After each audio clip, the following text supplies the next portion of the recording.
Good morning. I'm meteorologist Dave Epstein. It is Monday, Washington's birthday, the 16th of February. It's President's Day as well, and you probably have the day off. So, today we're going to clear up if it's not already when you're listening to this. Temperatures get into the mid to upper 30s. A nice day. I think I might actually wash the car.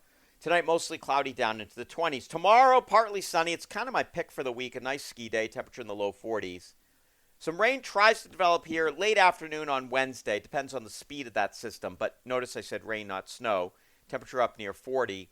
I think it mixes with some snow and probably ends as snow Wednesday night as temperatures fall back down. I'm not looking for much, if any, accumulation. Thursday, partly sunny, temperature up near 40. Friday, maybe a couple of rain showers developing mid to late morning, temperature up near 40, and then we'll see a little bit more rain or snow Friday night into Saturday. That system still remains to be seen how potent it is and exactly what it does. The theme here is melting this week. We're going to be above freezing every single day. We're not going to have above freezing temperatures at night. The way it looks will be close, but it's not going to be that warm. But you are going to notice the banks continuing to diminish and plenty of the high snow banks that we've seen, and also on the level where the snow is still a foot in many places, that's going to be diminishing as well. So if you like the snow, you want to get out and enjoy it, this is your week to do so. Have a great morning, everybody.